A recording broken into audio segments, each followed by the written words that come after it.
Da da da, da da. Oh.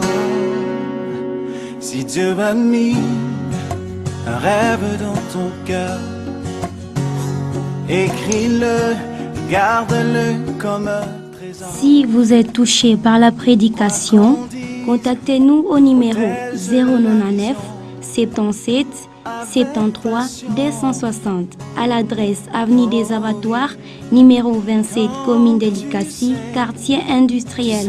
Visitez notre page Facebook, La Parole Éternelle Likassi. Écrivez-nous par email à l'adresse paroleéternelle@gmail.com. Ou encore retrouvez-nous sur YouTube, La Parole Éternelle Likassi. Que Dieu vous bénisse. Oh oui,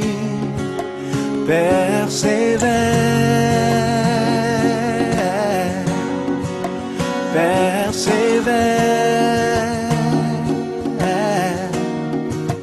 persévère, persévère.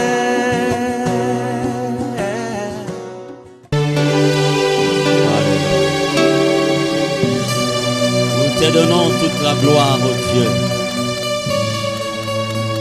Toute la gloire à toi, Seigneur. Tout l'honneur à toi, Dieu puissant. Le puissant Sauveur. Le merveilleux Seigneur. Merci, Papa. Merci pour le Saint-Esprit. Merci parce qu'il est ici présent. Merci parce qu'il a bien voulu choisir ce jour pour faire du bien à un frère, pour faire du bien à une sœur. Voilà pourquoi nous te rendons honneur, nous te rendons gloire, Seigneur Dieu. Oh, tu es souverainement élevé. Tu es souverainement élevé, Seigneur. Tu es souverainement élevé. Sois glorifié. Sois glorifié. À toi seul tout l'honneur, toute la gloire. Au nom de Jésus, notre Seigneur et Sauveur. Père, nous voulons t'écouter. Parle à nos cœurs. Nous t'écoutons comme écoutent les disciples. Merci pour ton serviteur que tu t'es choisi cette semaine.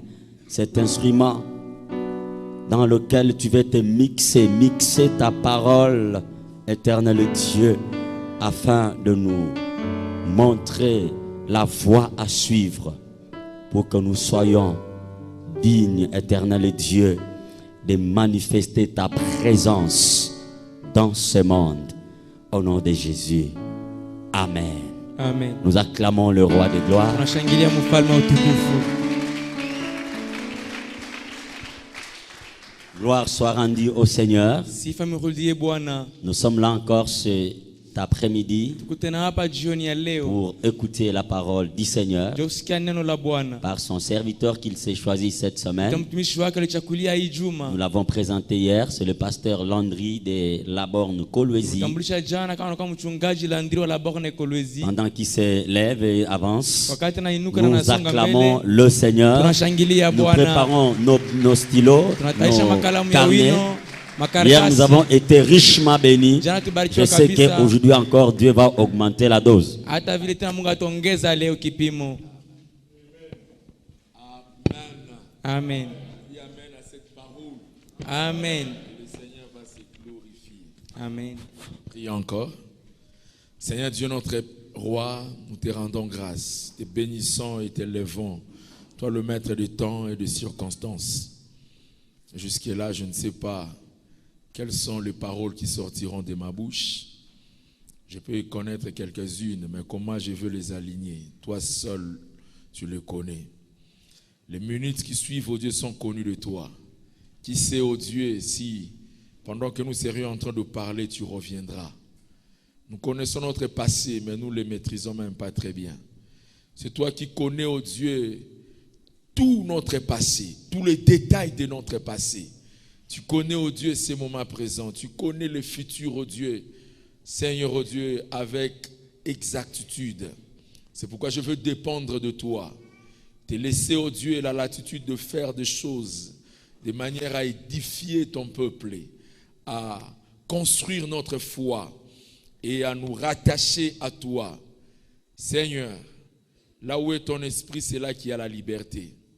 Nous voulons être conduits par ton Esprit Saint. Il est dit, c'est poussé par le Saint-Esprit que les saints hommes ont parlé de ta part. Seigneur, nous voulons parler de ta part. Et nous voulons que ça soit poussé par ton Esprit Saint. Bénis ces temps et enseigne-nous. Fais-nous comprendre, oh Dieu, ta pensée. Tu as dit, vous connaîtrez la vérité et celle-ci vous affranchira. Viens nous affranchir, oh Dieu. Viens délivrer et viens nous faire du bien. Merci de recevoir toute la gloire et de nous édifier. Au nom de Jésus, nous disons Amen. Amen. Nous pouvons encore acclamer le Seigneur. Le Shangile Dieu tena merveilleux. Bwana. C'est lui qui est grand, Anakuya mkubwa. glorieux et redoutable. Tukuza kabisa na Amen. mashangao.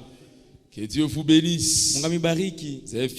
Vous avez bien fait de venir dans la maison du Seigneur. Fanya mzuri wa kuya mnyumba Il ya a dit, dans Bwana. sa présence, il y a d'abondantes joies Mwape wake mnakuwa furaha mingi. et des délices éternelles à sa droite. Amen. Amen. Amen. Une fois de plus, merci à l'homme de Dieu Mara qui nous donne ingine la tena asante kwa possibilité de partager. mchungaji kwa mamlaka tena anapatishia. 2 Corinthiens chapitre 13, Wakorintho wa pili sura ya 13. le 13e verset. Sura ya 13.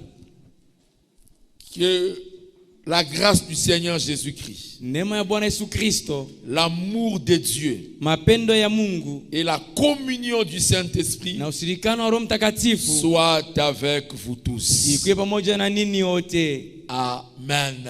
Amen. N'oubliez pas de dire Amen. Msaulika kusema Que la amina. communion du Saint-Esprit Shirika wa Roho Mtakatifu soit avec vous tous. ikuwe pamoja na nini wote. Voilà le souhait de l'apôtre Paul. Mapenzi ya mtume Paulo. Et nous avons commencé à introduire Na tulianza mkingililio en disant le contexte dans lequel l'apôtre avait prononcé cette bénédiction. misemo ile mtume Paulo alitangaza hii mabaraka. Il est en fait en train de défendre son ministère. Alikuwa anakia nguvu katika huduma Et wake. après avoir parlé dans 1 Corinthiens, Kisha kusema katika Korinto wa plus tard il kwanza. a envoyé une deuxième épître ou une deuxième lettre. Na kisha katuma barua ya pili. Et quand il termine sa lettre, Na kisha kumaliza barua yake. il la termine avec un merveilleux souhait. Anaimaliza na matakio mazuri En kabisa. prononçant des bénédictions. Mkutangaza mabaraka. Que l'amour du Père, Mapendo ya Baba. la grâce du Neema Seigneur Jésus-Christ ya Bwana Yesu Kristo. et la communion du Na Saint-Esprit ushirikano wa Roho Mtakatifu. soient avec vous Iwe tous. pamoja na nini wote. Bien-aimés, nous pouvons manquer de tout. Baba tunaweza kusema na yote. Mais si nous avons Dieu, Lakini kama tunakuwa na Mungu, nous avons tout. tunakuwa na biote. Et c'est ce que l'apôtre Paul souhaite. Zile mtume Paulo Que anatutakia. ce peuple connaisse Dieu. Hii taifa mjue Mungu. Soit avec lui. Ikuwe pamoja naye. Vive avec lui. Ishi pamoja naye. En vivant avec Dieu, Kuishi pamoja na Mungu. ce peuple allait être béni. Ile taifa ilipasha Allait kubarikiwa. connaître la grâce. Ilipasha kujua neema. Allait expérimenter l'amour de Dieu. Ilipasha kwa mtendo mapendo ya Mais ces Mungu. choses,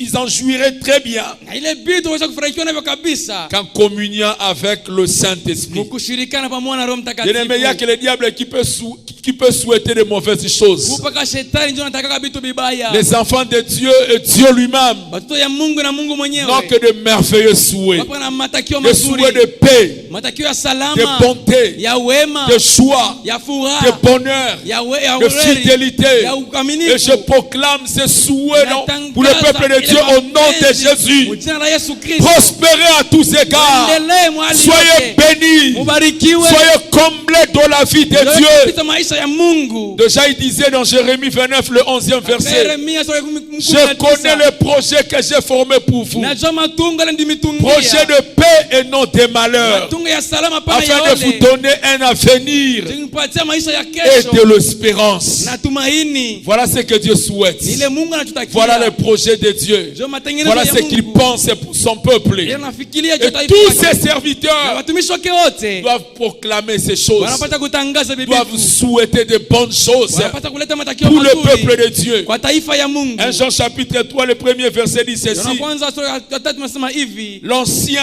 Mzee Agaius, Agaish le bien-aimé, mpendwa. que j'aime dans la vérité. Unapenda katika ukweli. Bien-aimé, Mpendwa. je souhaite Natakia que tu prospères à tous égards, uendelee katika hali yote. que tu sois en bonne santé, Uko mwafya njema. comme prospère Kama vile inakuwa inaendelea l'état de ton âme. hali ya nafsi yako. Quelle merveilleuse souhait. Oh, matakio gani mazuri kama Quel hii. merveilleux souhait. Matakio gani Que mazuri tu kama hii. souhaites à tous égards. Uendelee kwa hali yote. Ce sont les sorciers, Na wakati les walozi, démons wandemoni et les diables na washetani qui souhaitent que vous puissiez tomber malade, wanataka kama magonjwa, que vous puissiez connaître la souffrance, mupate mateso, que vous puissiez faire le surplace. mupate mkuu mambo vazi ya Mais les pazi moja. souhaits des hommes de Lakini Dieu, mapenzi ya les watumishi wa Mungu, souhaits des enfants de Dieu, mapenzi ya watoto ya Mungu, sont en fait les souhaits de Dieu lui-même. na mapenzi ya Mungu pamoja. Ce souhait, Ile mapenzi c'est que tu prospères uendelee à tous égards hali et yote, que tu sois en bonne santé. uko mwafya Non, njema. même si tu ne prospères pas encore, Hata kama yaendelea mais bado, Dieu souhaite, lakini Mungu moi anataka aussi je le souhaite, na mimi naitakia que tu prospères à tous uendelee égards hali yote et que tu sois en bonne na santé. uko mwafya njema. Loin de toi la maladie, Nje na wewe loin de toi la mbali pauvreté, na wewe umaskini, loin de toi le chômage, mbali na wewe kukosa loin de kazi, toi le péché, mbali na wewe dhambi, loin de toi la mauvaise mbali vie. na wewe hali mbaya Mais je mbaya. souhaite que tu prospères à tous égards, Uendelee mwali yote comme prospère l'état de ton kama âme. vile nafsi yako inakuwa Je ne inaendelea. sais pas comment est-ce que ton âme a prospéré, Sijui kisi gani nafsi yako inakuwa mais inaendelea. je suis sûr Inakuwa na hakikisho que l'état de ton être kama hali ya uumbile est un wako peu en retard inakuwa par mkinyume rapport à la prospérité de ton âme. kuendelea kwa nafsi yako. Ton âme a tellement prospéré dans la présence de Dieu. kuendelea katika hali Elle ya a Mungu. tellement communié avec Dieu. kusikiliana pamoja Elle na a Mungu. beaucoup prié. Aliomba Elle a kabisa. beaucoup cherché Dieu. Ilitafuta Mungu Elle a kabisa. beaucoup lu la Bible. Ilisoma Biblia Elle a kabisa. suivi les enseignements. Ilipata mafundisho, Mais l'état lakini de hali ton corps, ya mwili de ta vie, ya est maisha un peu en retard. inakuwa Et mkinyume. moi, je viens ce soir Kusema jioni proclamer kutangaza les rattrapages. oh, hiyo upande Les wa rattrapages. komboa wakati Que l'état de ton corps wakati hali ya mwili yako puisse atteindre le niveau de ton ifika âme. mkipimo cha nafsi, Que ton âme prospère. nafsi yako endelee Que tu prospères na wewe à endelee tous égards. hali À yote, tous égards. hali Il yote. ne cite pas les égards. Hakuna tena maachanisho, Il dit seulement à tous égards. ni hali tu yote, Sur le plan spirituel, hali ya kiroho, matériel, haibitwa kupapasa, financier, mambo ya fedha, affectif, sentimental.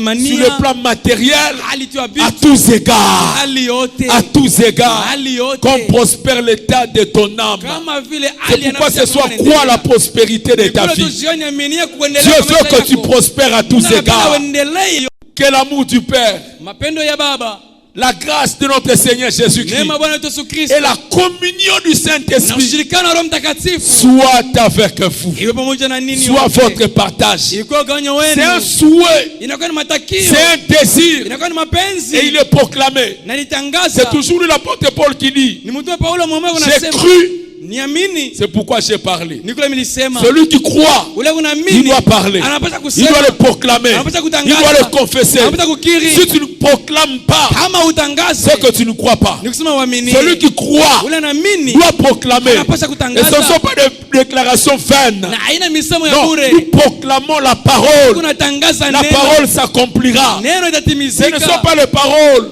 Haina qu'on misemo trouve dans une constitution. ile tunakuta katika constitution fulani. Ça peut se faire, Inaweza kupindika tout vile. comme pas. Wala vile Ce hapana. ne sont pas les paroles des hommes. Haina misemo ya watu. Ce ne sont pas les paroles que nous tirons dans un livre quelconque. Haina misemo tunaulokota mkitabu Ce fulani. sont les paroles de Dieu. Ni misemo ya Mungu. Les paroles qui ont créé le monde. Misemo iliumba Et ce sont dunia. ces paroles-là que nous déclarons. Ile misemo Ce sont ces tunatangaza. paroles-là que nous Ile proclamons. misemo Je tunatangaza. souhaite que tu prospères. Natamani uendelee. Que la communion du Saint-Esprit Kana Roho Mtakatifu soit ton partage. iwe upande wako. Au nom de Jésus. Mjina la Yesu Kristo. Bien-aimé, n'hésite pas de proclamer la parole. Mpenzi, usikatale Confesse kutangaza neno. cela. Kiri. En la confessant, tu Mkuikiri finiras par la vivre. utafikia na mkuishi.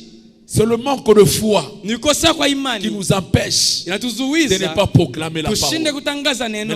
l'apôtre Paul avait proclamé. Mtume Paulo Que la alitangaza communion du Saint-Esprit shirikano Roho Mtakatifu soit avec vous iwe tous. pamoja na nini wote. Vous savez, le Seigneur accomplit toutes nos déclarations. Mnajua Bwana kana timiza Il misemo yetu accomplit yote. la proclamation de la parole. Eko natimiza misemo Et yote. les anges de Dieu Na malaika wa Mungu n'attendent que la parole na beko nachunga tu ni neno. pour l'accomplir. Jua itimize. Ils n'attendent que la parole. Beko nachunga tu neno. Psaume 103, le verset 20 dit, Zaburi 1113. bénissez l'Éternel, Barikieni vous Mungu. tous ces anges Nini wote wa qui êtes malaika. puissants en force Unakuwa na uwezo nguvu. et qui exécutez ses ordres Na wote en tunatimiza makanuni. obéissant à la voix de sa parole. Mukutii sauti ya neno Les lake. anges obéissent Bamalaika beko natii aux ordres de l'Éternel kumadaraka ya milele en exécutant la mukuitimiza voix de la parole. mukusikia sauti ya neno. Quand vous proclamez la parole, Wakati tunatangaza neno, les anges de Dieu malaika wa Mungu prennent ces paroles banabeba ile et sauti les exécutent, wanaitimiza, accomplissent la pensée du Seigneur. wanatimiza mafikiri ya C'est Mungu. pourquoi quand tu ne proclames pas la parole, Wakati utangaze neno, tu rates des choses. unakosa vitu Tu mingi, rates des choses. unakosa vitu. Dieu lui-même a commencé par proclamer Mungu mwenyewe alianza na que kutangaza la terre soit ulongo ukue et la terre fut. na ulongo wakuwa, Que la lumière apparaisse nuru ionekane et la lumière apparut. na nuru ikaonekana. La parole Neno a créé toutes choses. iliumba vitu Quand yote. Dieu disait, Wakati Mungu anaanza les kusema choses s'est créées. na vitu vilianza kujumbiwa. Le monde que vous voyez Hii dunia mnakuwa mnaona est sorti de la bouche de l'Éternel. ilitokea tu mkino cha Mungu. Le monde est sorti de la bouche de Hii dunia ilitoka l'Éternel. mu misemo ya Mungu. Que la lumière soit Nuru iwe et la lumière fut. na nuru ikakuwa. D'où venait la lumière? Nuru inazotokea wapi? D'où venait la lumière? Nuru ilitokea wapi? De la bouche de l'Éternel. Misemo ya milele. Il dit un mot Anasema tamko et la moja chose arrive. na kitu Que kinafika. le cercle soit. Nuru ikuwe. La terre est apparue. Udongo katokelea. C'était sorti de la bouche de l'Éternel. Ilitokea mu misemo ya Et Dieu milele. utilisait la parole. Na Mungu alitumikisha tu Et sauti. l'apôtre Paul souhaite, Mtume Paulo proclame la parole. anatangaza C'est ce neno. que je suis en train de faire ce soir. Yeye unafanya jioni. Toi crois la parole. Wewe aminie tu kunena. En la proclamant, elle Mkuitangaza. va commencer à créer des choses. Itaanza kumba bintu. Parce que tout vient de la parole. Yote yanatokea kuneno. Tout sort de la bouche de Yote yanatoka l'Éternel. mkino cha milele.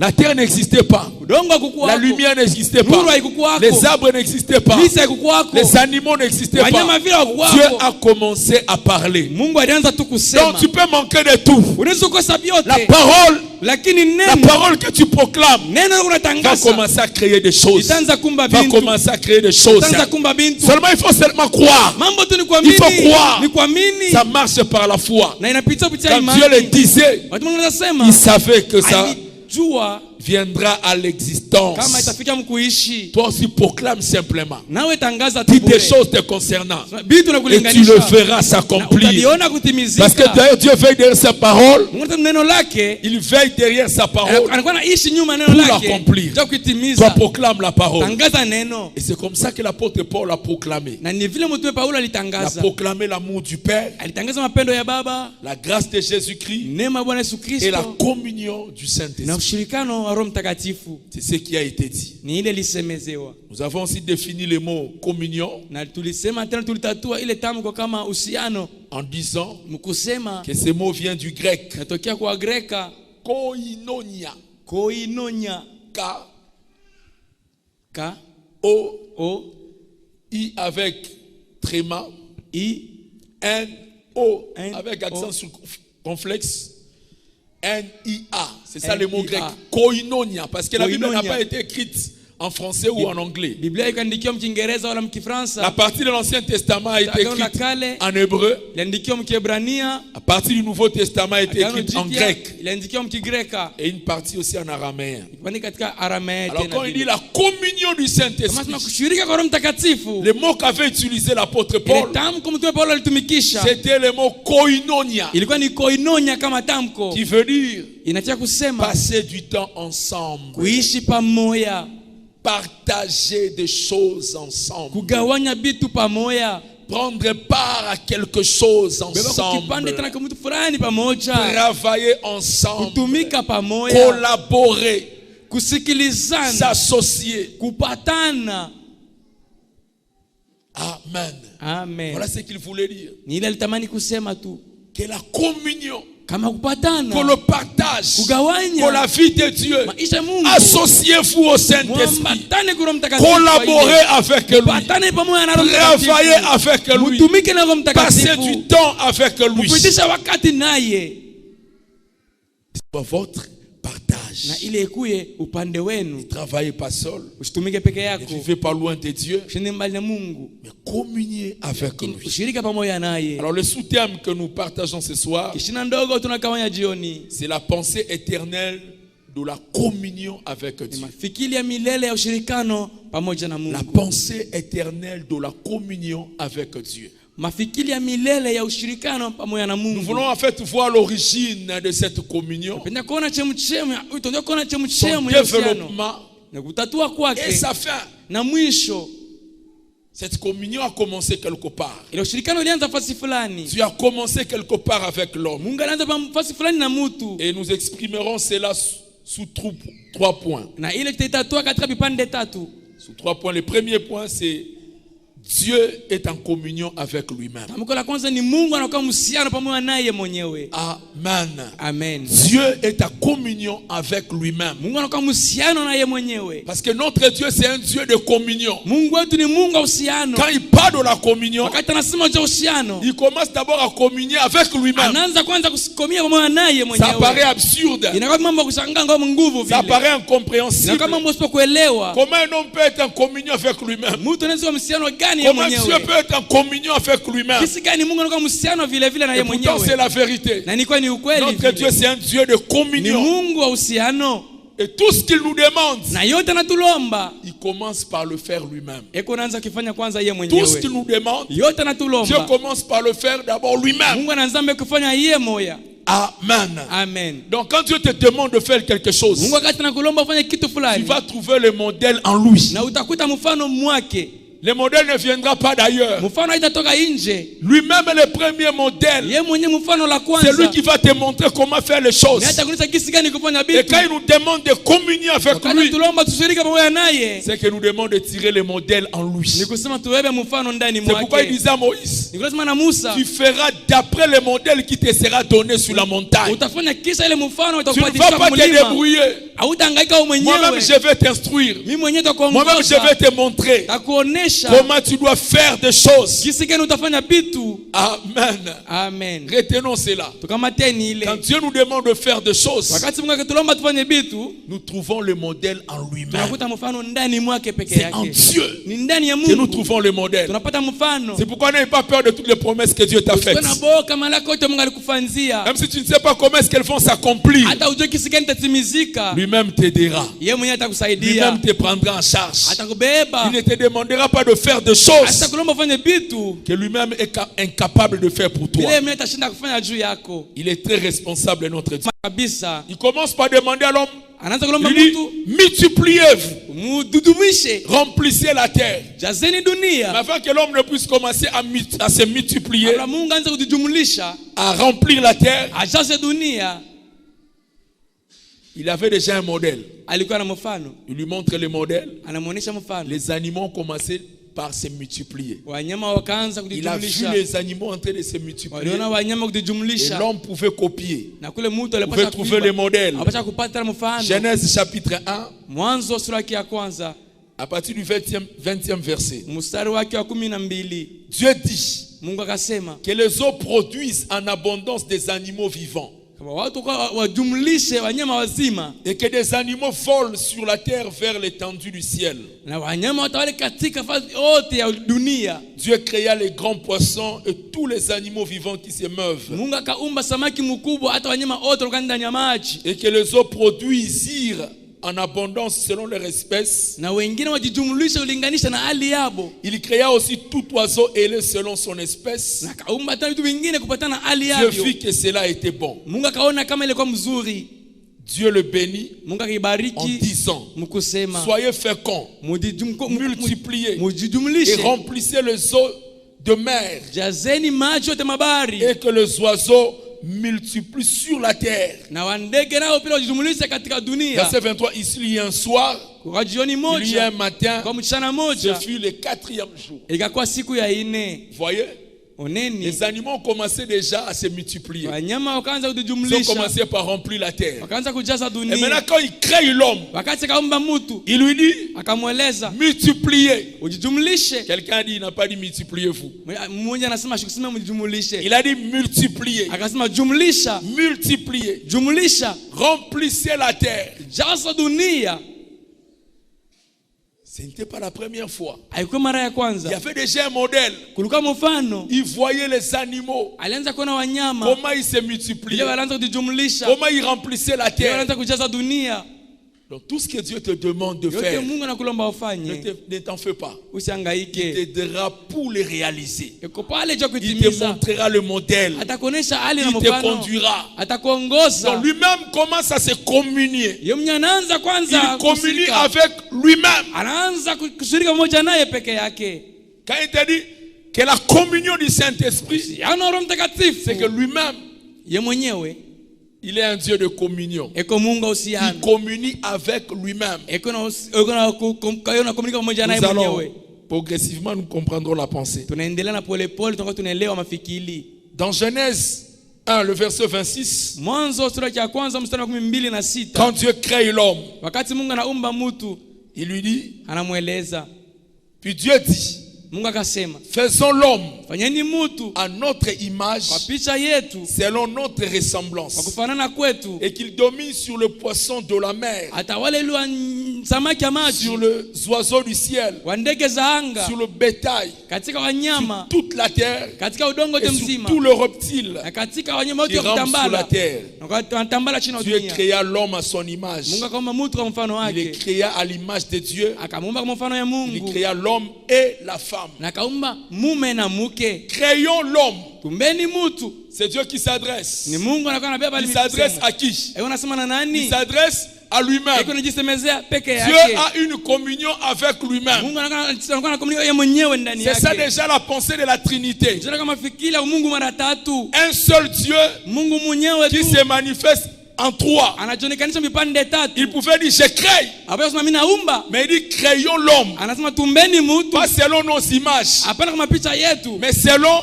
Lakini notre image. kwa picha yetu. Selon notre Fatana ressemblance. mfano hali yetu. Comme pour dire il n'y a pas trois dieux. Nikisema hakuna miungu tatu. Il n'y a qu'un seul Dieu. Kutu Mungu moja. C'est déjà là la pensée de la Trinité. Ni mafikiri ya Mungu mara Un tatu. seul Dieu Mungu qui moja se manifeste en trois. anajionekanisha mu Et hali ce tatu. Dieu communie avec lui-même. Na ule Mungu anakuwa Il anashiriki pamoja traite naye mwenyewe. avec lui-même. Hata Mungu pamoja Parce que naye. Dieu n'a personne pour adorer. Hakuna mtu cha Il kuabudu. n'a personne pour invoquer. Hakuna mtu cha Il kuita. va invoquer qui? Ataita nani? Il va prier qui? Ataomba nani? Il s'est pris lui-même. Anajiomba yeye Il mwenyewe. communie avec lui-même. Anahusiana pamoja Il naye. adore sa propre personne. Anajua mtu Il mwenyewe. s'adresse à lui-même. Anasemeza yeye mwenyewe. Créons l'homme Tumbeni à mtu. notre image, Mpicha yetu. selon notre ressemblance. Kufanana kwetu. Créons l'homme. Tumbeni mtu. Le nom de Dieu signifie Elohim.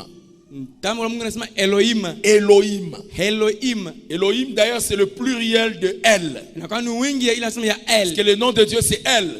Jina la Mungu inakuwa ni Il a dit El. à Moïse, je m'appelle le Jésus. Sana ita Niko. Ce Jésus-là, c'est le El. Ile Niko nasema inakuwa ni Et El. son pluriel, Na wingi c'est wake Elohim. inakuwa On dit Elohim. El Shama, El Shama. El Shaddai, El Shaddai. El Olam, Elola. Elohim. Elohim. El, c'est le nom de Dieu. El inakuwa ni jina la Nous Mungu. créons l'homme Tumbeni mtu. selon notre image Kufuatana na picha yetu. et selon notre ressemblance. Mfanano wetu.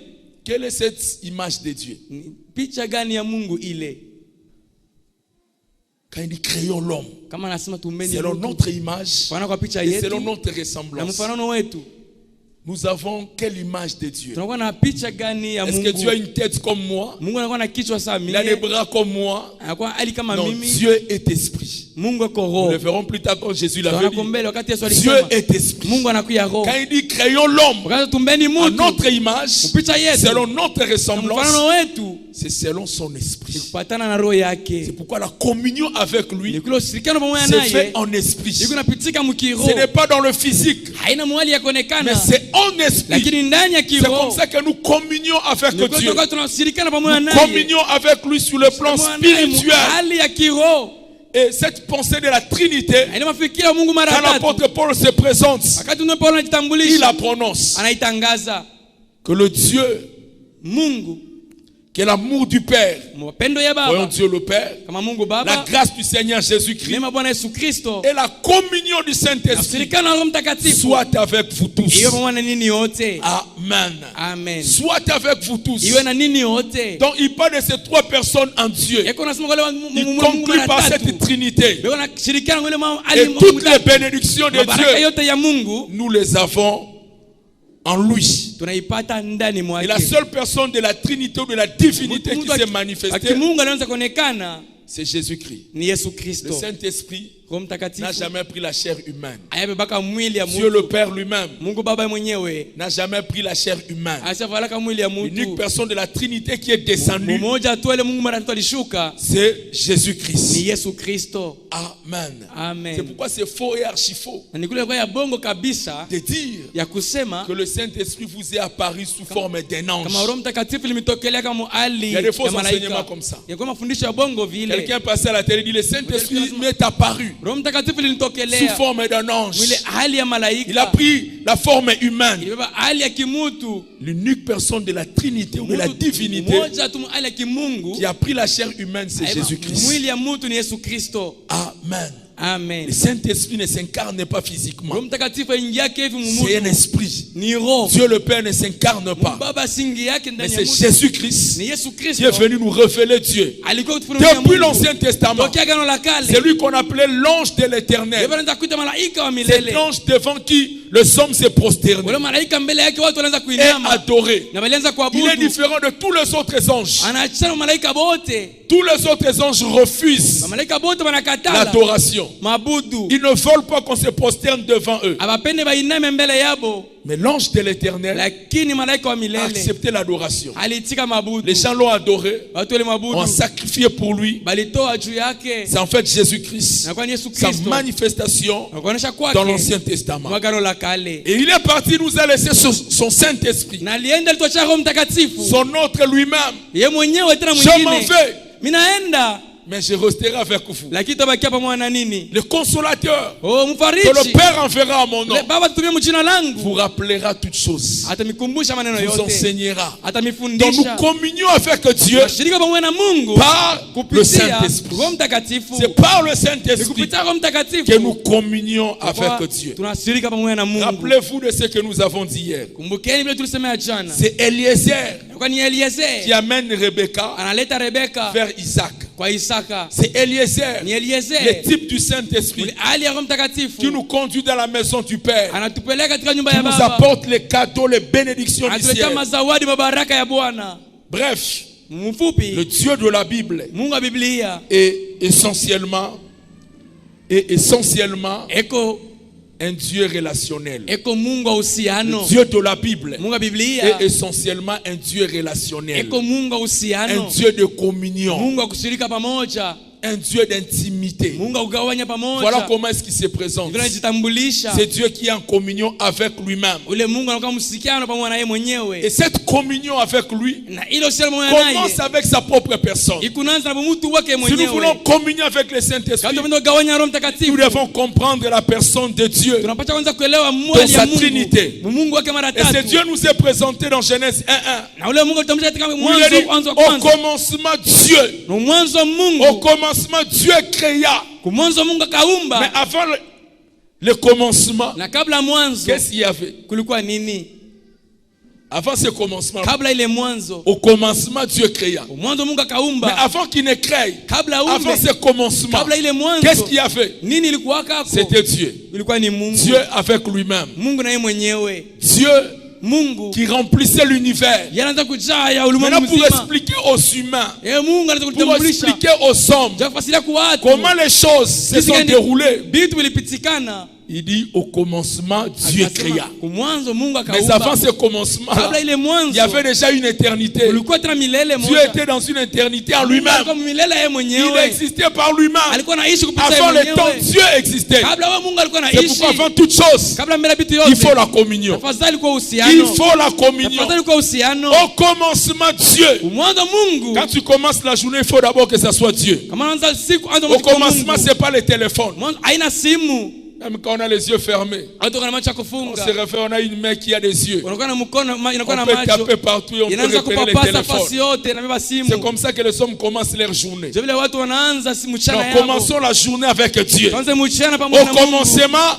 Dieu. Mwanzo Mungu. Dieu veut être le Mungu commencement anapenda kuye mwanzo et la fin. na mwisho. Quand tu commences avec Dieu, Wakati tunaanza na Mungu, tu vas réussir. na utaweza. tu es qualifié pour réussir. unaweka Tu pale ne finiras que par na réussir. utafikia mkuweza. Parce qu'au commencement, Juu mwanzo même s'il y a les ténèbres, hata mnakuwa giza, mais si Dieu est là, na kama Mungu yuko il y aura pale la lumière. kutakuwa Au nuru. commencement, Mwanzo si Dieu est là, kama Mungu yuko même pale, s'il n'y a rien, hata kama kuna sachez que kitu, tout se produira. wewe kama yote C'est pourquoi ne itaonekana. commencez pas des journées sans Dieu. Tande mchana Ne pasipo commencez Mungu. pas vos fiançailles sans Dieu. Useme uchumba pasipo Ne Mungu. commencez pas le boulot sans Dieu. Useme kazi bila Ne Mungu. commencez pas le ministère sans Dieu. Usanze huduma bila Au Mungu. commencement, Mwanzo Dieu. Mungu. Au commencement, la communion avec lui. Mwanzo shirikana pamoja naye. Deuxième chose, Kitu ya pili, Dieu est en communion avec l'homme. Mungu anakuwa mhusiano pamoja na mtu. Ce Dieu n'est pas seulement en communion avec lui-même, Mungu asio tu mhusiano mpaka naye mais mwenyewe. il est aussi en communion avec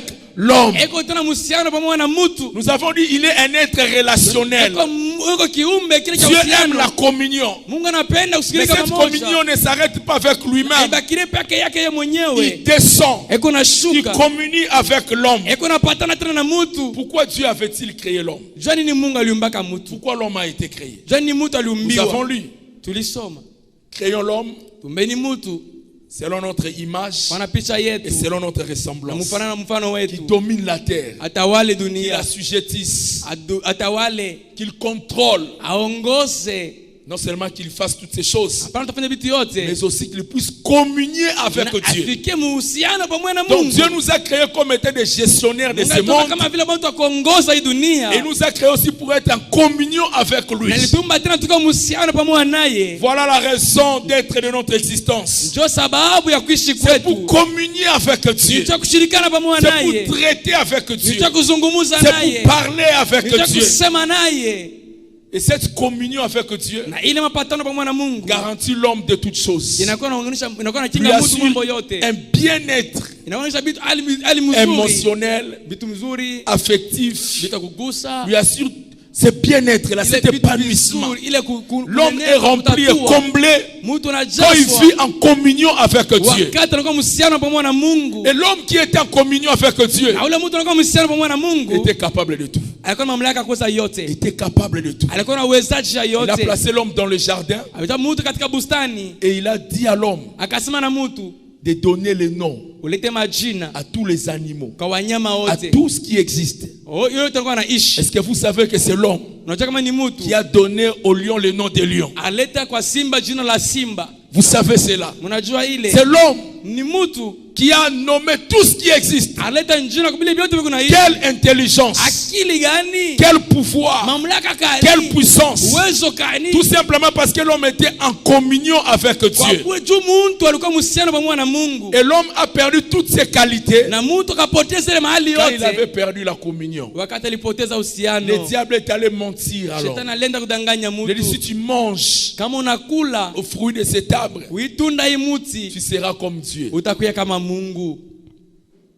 Tu auras une grande intelligence. Tu vas commencer à réfléchir comme lui. Ça c'est le diable, c'est un menteur. Et pourtant Dieu avait déjà dit, créons l'homme selon notre image, selon notre ressemblance. Donc l'homme était comme Dieu. Mais le diable vient le mentir.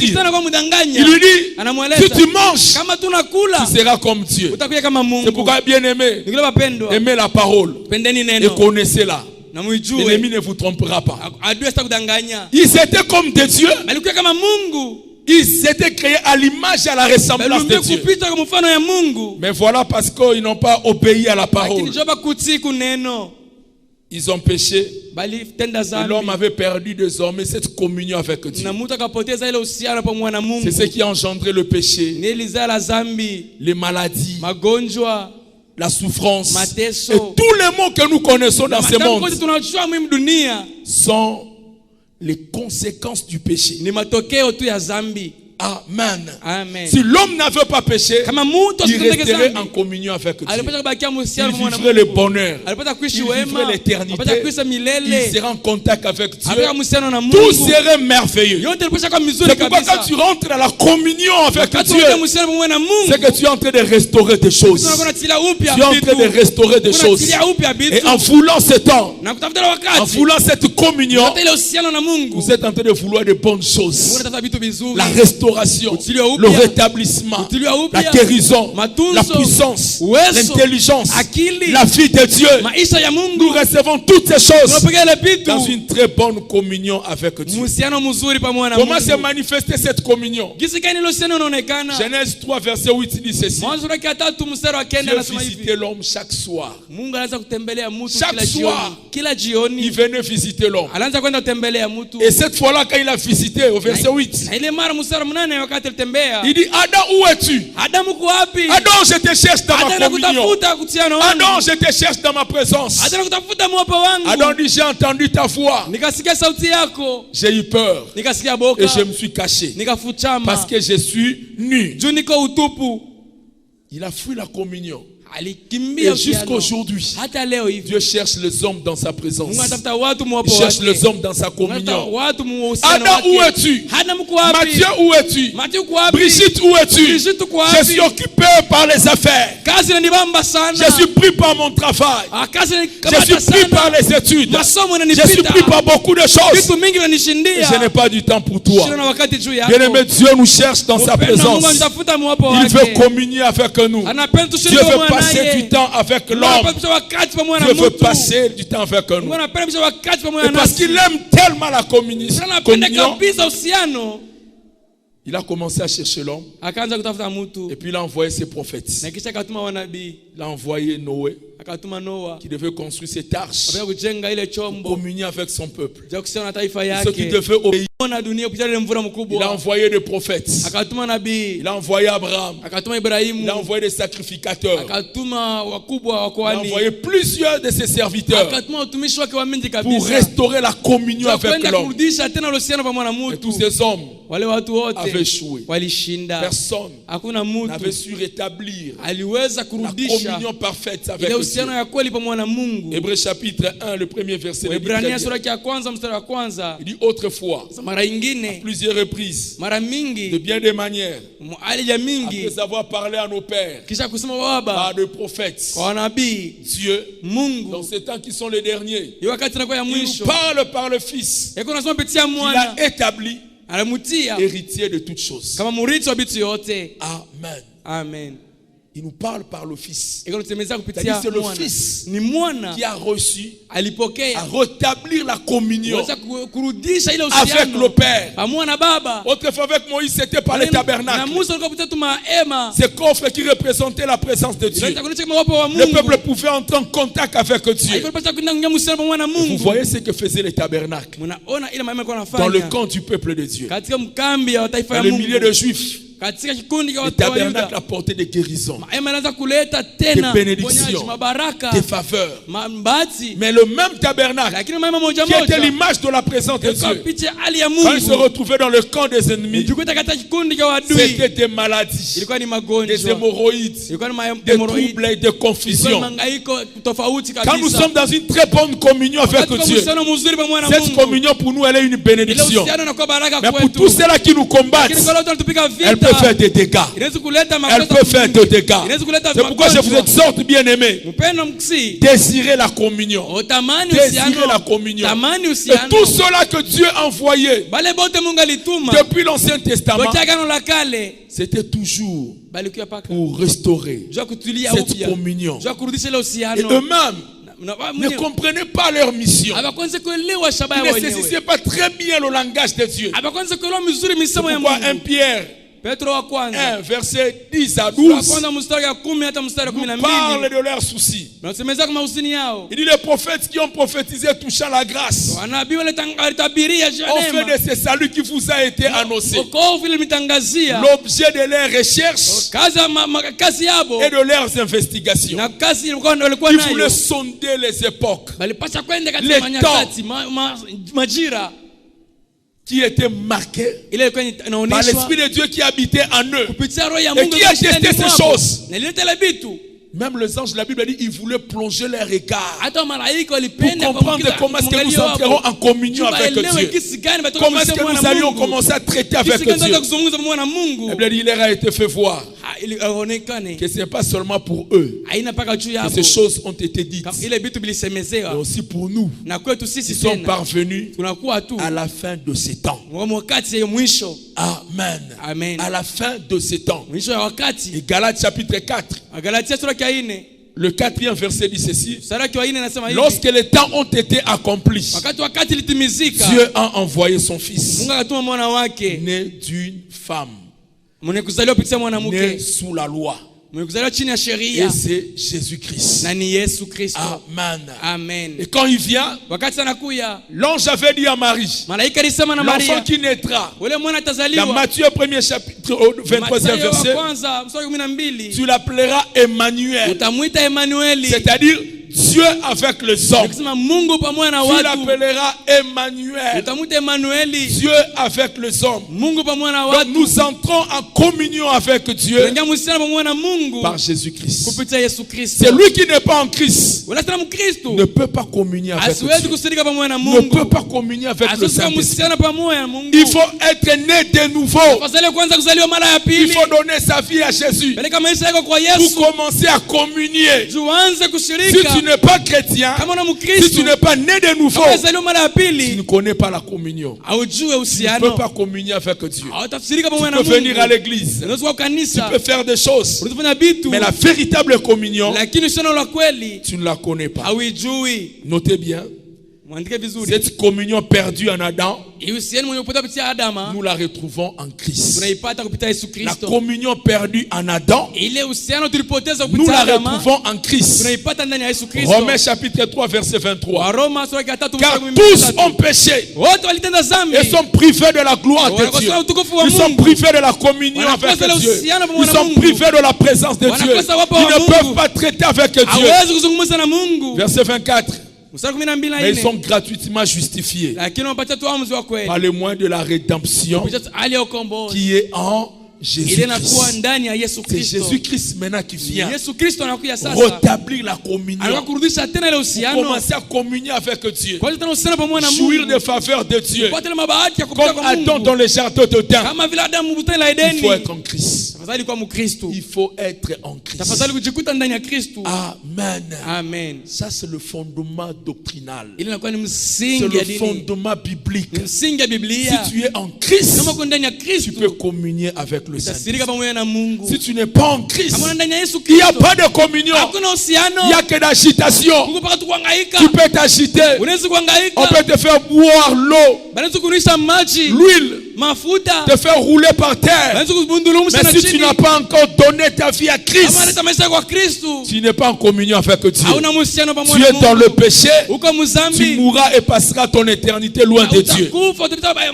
maisha yako mbele communion na Mungu. éternelle avec Lakini Dieu, uhusiano wa milele na Mungu c'est fait en Christ. iko napitikana ndani ya C'est en Kristo. Christ. Ni ndani ya Kristo. Le mot Emmanuel, Ile tamko Dieu parmi Emmanuel. les hommes, Mungu katikati ya watu. peut être bien compris Inaweza kueleweshwa comme quand il vizuri. disait Dieu va tabernacler. Mungu Je vais habiter atatabernakle. au milieu de mon peuple. Ishi katika Nous, dans taifa la yangu. nouvelle alliance, Mwagano nous n'avons mpya. plus besoin de ces coffres portatifs. Sina tena ale vitu vya kuchukua. Mais Dieu lui-même est descendu Mungu parmi mwenyewe nous. akashuka Nous katikati pouvons yetu. communier Tunaweza avec Dieu. kushirika pamoja na Mungu. 1 Corinthiens 1, Wakorintho wa kwanza sura ya verset 9 kwanza dit ceci. mstari wa 9 anasema hivi. Dieu est fidèle. Mungu anakuwa mwaminifu. Lui qui nous a appelés Yeye alituita à la communion de son Fils, uhusiano wa mwana wake Jésus-Christ, Yesu Kristo notre Seigneur. Bwana wetu. Dieu est fidèle. Mungu ako Lui qui mwaminifu. nous a appelés à la communion Yeye alituita kuhusiano de son Fils, ya mwana wake Jésus-Christ. Yesu Kristo. Donc la communion avec Dieu, Uhusiano na la Mungu. communion avec le Saint-Esprit, Sana Roho Mtakatifu c'est fait en Christ. iko napitika En kupitia Yesu dehors de Kristo. Christ, Nje ya il n'y a Kristo pas de communion. hakuna On ne uhusiano. connaît pas Dieu. Hawajue On ne Mungu. peut pas traiter avec lui. Hawezi kuzungumza naye. Et enfin, le troisième point pour ce soir, nous Na allons mwisho prier kwa tatu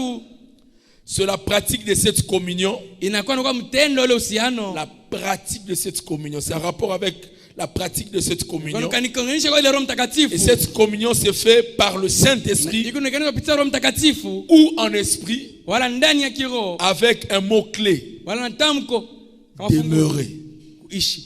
Demeurer. Kuishi. La communion Uhusiano avec Jésus-Christ kwa Yesu Kristo est une communion spirituelle. inakuwa uhusiano wa La kiroho. communion en Christ, Uhusiano ndani ya cette Kristo. communion est Ile spirituelle. uhusiano kwa Kikristo nous la faisons tunaifanya par le Saint-Esprit. kupitia Roho Mtakatifu. L'amour du Père, Mapendo ya Baba, la grâce de notre Seigneur neema Bwana Jésus-Christ wetu Yesu Kristo et la communion du na Saint-Esprit uhusiano wa Roho Mtakatifu soit avec vous tous. iwe pamoja na nini wote. Mais comment est-ce que nous communions avec lui? Kisi gani tunakuwa Parce que tunagawana Jésus-Christ naye? lui-même, quand il s'est présenté, Yesu Kristo kajitambulisha. dans Jean 4, le verset 24, Bwana ine mstari wa 12 il na dit Dieu est esprit. Mungu anakuya roho. Il faut que ceux qui l'adorent, Tafadhali wale wanamwabudu, l'adorent comment? wamwabudu namna En gani? esprit Mukiro et na en vérité. kweli. Dieu est esprit. Mungu eko Il roho. faut que ceux qui l'adorent, Tafadhali wanamwabudu, l'adorent en esprit wamwabudu mukiro et en vérité. na mukweli. Donc nous communions avec le Saint-Esprit Roho Mtakatifu par son esprit. kupitia roho Nous yake. communions avec Dieu Tunashirika pamoja na par Mungu l'Esprit de Dieu. kupitia roho ya Nous communions Mungu. avec Jésus-Christ Tunasema na Yesu Kristo par le Saint-Esprit. kupitia Roho Mtakatifu. C'est Eliezer Eliezer qui nous amène anatuletea auprès d'Isaac. mbele ya C'est lui qui Isaka. nous fait connaître Abraham. Unatutambulisha kwa Ibrahimu. Loin de lui, nous sommes très loin. Nje yake tunakuwa mbali Nous kabisa. vivons dans le monde, Watu tunaishi mu dunia. étrangers aux promesses, Tunakuwa geni étrangers aux alliances. geni kuhusiano. Nous ne connaissons pas Dieu. Hatujue Pour Mungu. les connaître, il faut Hakumjua. être en Christ. Tafadhali kwenda na Kristo. Et maintenant, pour commencer à communier, Najua kwanza kusuka cette muhusiano. communion se fait en esprit. Na ile inapitia katika Et kiroho en vérité. na mukweli. Amen. Amen. Jésus l'avait dit. Yesu alisema. L'heure vient. Wakati Elle est déjà venue. inashafika.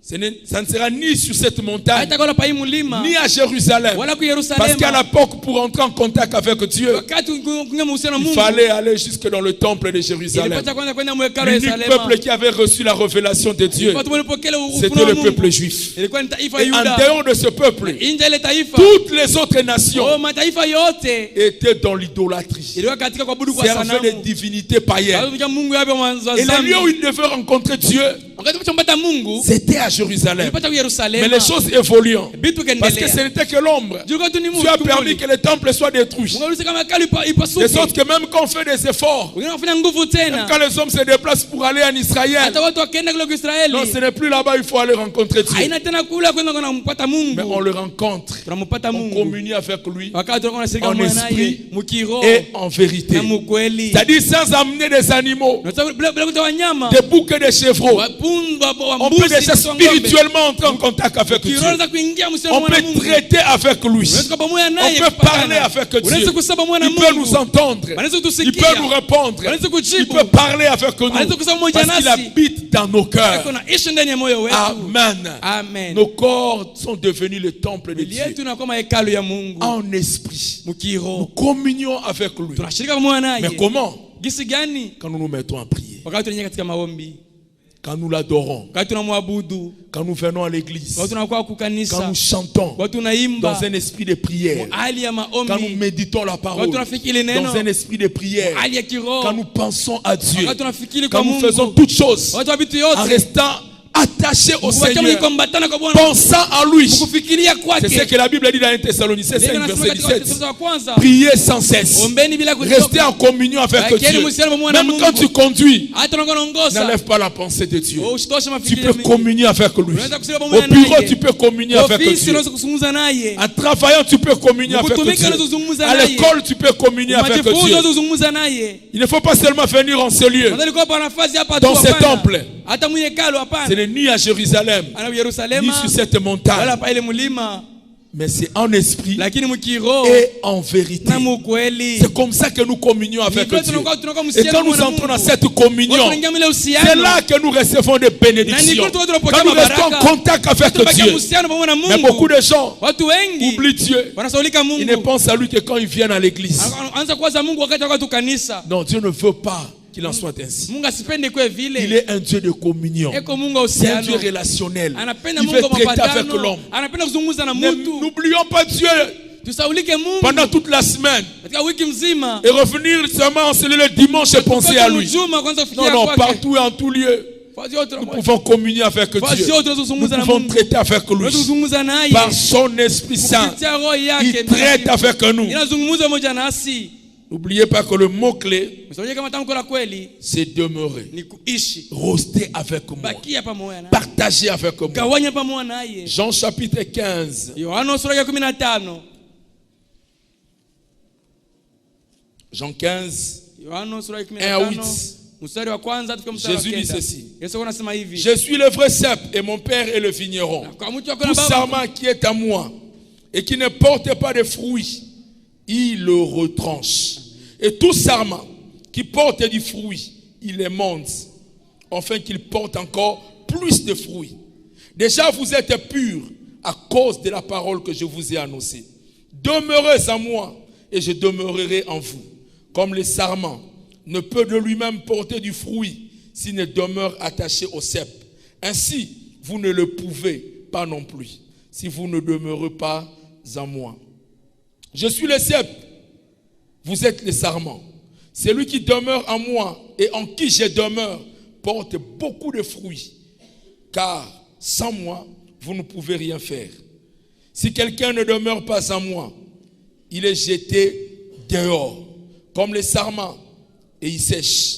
Puis on le ramasse, on le jette au feu, et il brûle. Si vous demeurez en moi, et que mes paroles demeurent en vous, demandez ce que vous voudriez, et cela vous sera accordé. Si vous portez beaucoup de fruits, c'est ainsi que mon Père sera glorifié, et que vous serez mes disciples. Amen. Amen. Amen. Je suis le cep Na kwa muti et vous êtes les sarments. mnakuwa matawi. Mon Père est le vigneron, Yangu mnakuwa mwenye le mashamba. responsable de cet arbre, Utawala ile muti. de la vie de Dieu. Maisha ya Mungu. Mais vous dans cette vie, Lakini mwe maisha. pour porter des fruits, Mnaleta vous matunda. devez être attaché à moi. Mnapaswa kuambatana Vous êtes des branches. Mnakuwa matawi. Les branches Matawi. ne peuvent pas porter de fruits Hazi kutosha si matunda. elles ne sont pas attachées au tronc, Kama yambatane tu kumuti. au cep. Kule muti. Amen. Amen. Si nous sommes attachés à Kama lui, tunambatana nous kwake. porterons des fruits. Tutosha matunda. Quels sont ces fruits? Matunda yanakuwa Tous gani? les fruits de l'esprit. Matunda yote ya kiroho. La sainteté, l'humilité, l'amour, la joie, la paix, salama, la bénignité, la tempérance, la hali douceur. yote mzuri, Donc mnyenyekevu. nous manifesterons la vie de Dieu Tutaonesha maisha ya Mungu par le fait de notre attachement. kupitia tu ile kwa Les mbatana. chrétiens qui sont attachés Wakristo au Seigneur, wanambatana kwa qui Bwana. restent attachés à Jésus, Wale wanakuwa kwa mbatana kwa portent Yesu des Kristo. fruits. Wanatosha Des matunda. fruits et des fruits qui demeurent. Matunda yanakuwa na Ces ishi. fruits peuvent être aussi être de matériel, Ile matunda yanaweza kuwa na des vitu kwa bénédictions que nous recevons de Mabaraka Dieu. tunapokea kwa Il dit, Mungu. sans moi, vous ne pouvez rien faire. Mimi hamtaweza Pour kufanya faire des kitu. choses avec Dieu, Umekuwa vitu na il faut Mungu. rester attaché. Tafadhali kwa Il faut demeurer. Kuishi. Il faut communier avec lui. Kushirika pamoja Et en naye. communion avec lui, Sema pamoja naye. nous ferons des exploits. Tutafanya Nous mashangao. ferons des grandes choses. Tutafanya vitu La vikubwa. médiocrité du christianisme aujourd'hui Dhaifu wa Ukristo usiku wa leo. est due au fait que les chrétiens ne sont plus attachés à leur maître. Inatokea tu kule Bakristo Comparez la vie des disciples aujourd'hui Kama maisha wa waaminifu leo à la vie kumaisha des apôtres ya wamitume de l'église primitive. wa kanisa la kwanza. Ils faisaient des miracles. Banaanza kufanya Ils miujiza. vivaient la puissance Banaanza de Dieu. kuishi uwezo wa Les Mungu. miracles s'opéraient Miujiza ilianza parce kuonekana. qu'ils passaient beaucoup de temps Chukua wakati mingi avec leur Seigneur. pamoja na Bwana Ils wao. priaient beaucoup. Wanaomba Ils sana. s'étaient attachés à Dieu. Kuambatana kwa Mungu. Ils pouvaient se présenter Wanaweza kujitambulisha et dire, na kusema nous n'avons ni or, hatuna na dhahabu ni argent, wala mais fedha. ce que nous avons, Na kile tuko nous nayo te le donnons. tunakupatia. Au nom de Jésus, Jina la Yesu Kristo. lève-toi Amuka et marche. na tembea. Un prêtre a dit ceci. Mwalimu fulani akasema hivi, L'église du 20e siècle kanisa wakati n'a plus besoin de prononcer cette phrase. ana lazima tena Parce que kutangaza nous ile avons mstari. l'or et nous avons l'argent. Tunakuwa na fedha na dhahabu. Et un théologien lui a répondu en disant, Kitabu anasema hivi, si l'église kama ne kanisa peut plus prononcer cette phrase, haishi tena kutambuka ile elle ne mstari, pourra plus non plus dire, haishi tena kusema lève-toi, lamuka prends ton lit na wewe et kitanda marche. na utembee. Beaucoup de gens restent envoûtés Watu wengi wanaonekana parce que vutwa. nous avons cherché les jets, l'argent, les biens matériels et nous avons laissé de côté la communion. Tunaacha uhusiano. C'est en étant dans une bonne communion avec Dieu que l'église vivra les miracles, que l'église vivra la puissance de Dieu, que l'église expérimentera des choses. Il dit, sans moi vous ne pouvez rien Bila mimi faire. hamtaweza kufanya kitu. Nous devons rester attachés au Seigneur, communion avec lui, cherchant sa face. Mkutafuta uso wake. Nous expérimenterons des miracles. Na tutaishi Nous miujiza. vivrons la puissance de Dieu. Tutaishi uwezo Les wa Mungu. miracles se feront. Miujiza Les itafanyika. églises grandiront. Makanisa Nous allons yatanenepa. atteindre le monde. Tutakamata ulimwengu Rien que mzima. par notre communion Kupitia avec le uhusiano Seigneur. wetu pamoja na Bwana.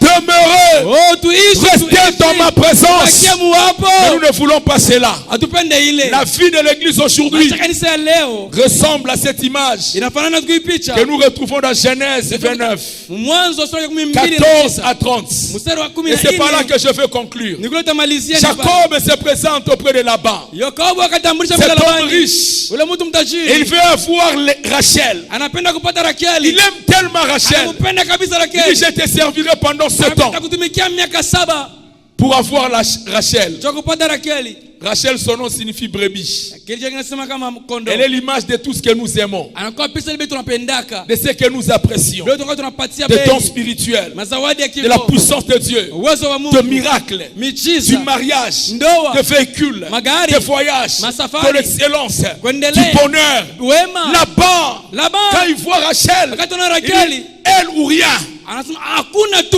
elle ou rien. Hakuna kitu bila. Et il se met à travailler. Akaanza kutumika. Il se met à travailler. Akaanza Il kutumika. se donne. Anatupatia nguvu. Là-bas, l'image du Père qui a tout. Labani alikuwa na pizza, alikuwa na hali ya Quand baba, il se alikuwa na présente au vyote. verset 26, Akajitambulisha mstari 12:6. après avoir servi, lui sert Léa. Kisha kumtumikisha mpatia Leia. Léa dont le nom signifie fatigué. Leia ile jina kama mchoko. Fatigué. Mchoko. Un peu comme tu es fatigué de la communion avec Dieu. Unaweza kuchoka na uhusiano na Beaucoup Mungu. de gens sont fatigués des choses de Watu wengi Dieu. wanachoka na vitu vya Ils n'aiment Mungu. pas la communion. Abapenda Ils n'aiment uhusiano. pas l'attachement à Dieu. Abapenda Ils kuambatana na n'aiment pas la Mungu. vie de prière. Abapenda maisha ya Ils maombi. préfèrent passer du temps avec Rachel. Banapenda pisha wakati mzuri Devant na la Rachel. télé, faisant toutes ces choses. Banangalia vile vitu Ça leur vyote. procure du plaisir. Inakuwa vitabu nzuri tena. Ils veulent de Rachel. Wanapenda Ils ne Rachel. veulent pas de Léa. Lakini wapende Et Leia. quand il se présente, Wakati anatambulisha. déjà par sa discrétion, on te donne une femme. Tolema wanakupatia Tu mke. passes nuit avec elle. Mchana usiku. Et c'est le matin que tu te rends compte Na ni busubuhi njo que ce n'était naangalia. pas Rachel. Kama iko Rakeli. L'église devient aveugle. Kanisa inakuwa Quand kipofu. elle suit le matériel, elle oublie Dieu. Wakati nafuata vitu kwa Elle pasta veut saulika poursuivre Mungu. tout Napenda kufuata et vyote. manquera l'essentiel. Na itakosa vitu Et vya quand il se mafaa. refait le matin, Wakati anainuka il asubuhi. dit, mais tu m'as trompé. Unanidanganya. J'ai servi Militumika. pour avoir Rachel. Cha kupata Et tu Rakeli. m'as donné Léa. Ukanipatia Leia. Il dit au verset 26. Anasema mstari 12 na Il 6. n'est point de coutume en ces lieux. Hakuna tena makanuni Il n'est point de coutume en ces Hakuna tena lieux vitu akimkini kwa nafasi d'avoir la petite sœur ya kupata mdogo avant l'aîné. kabla wapate wa Il kwanza. n'est point la coutume en ces lieux Haina kwa nafasi d'avoir la petite ya sœur kupata mdogo avant l'aîné. kabla ya kupata wa Je suis kwanza. venu dire à quelqu'un ce soir, Kusema na mtu il chioni. n'est pas de coutume dans le royaume des cieux d'avoir le miracle, la puissance et la vie de Dieu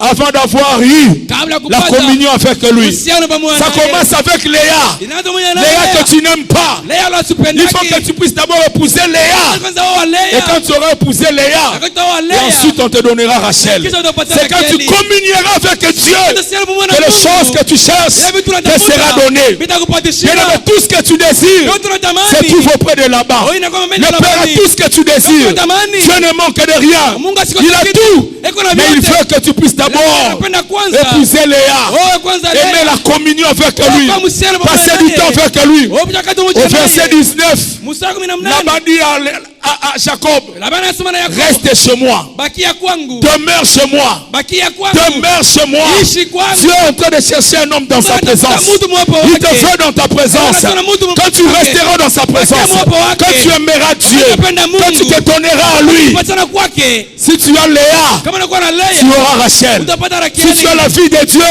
tu auras tout ce que tu désires. Cherchez premièrement le royaume des cieux, sa justice. Tout le reste de ces choses Yote vitu yote. vous seront donnés par-dessus. Utapata kupitia matabishi. Mais tu ne sais pas, Jacob, Lakini usikao Yakobo.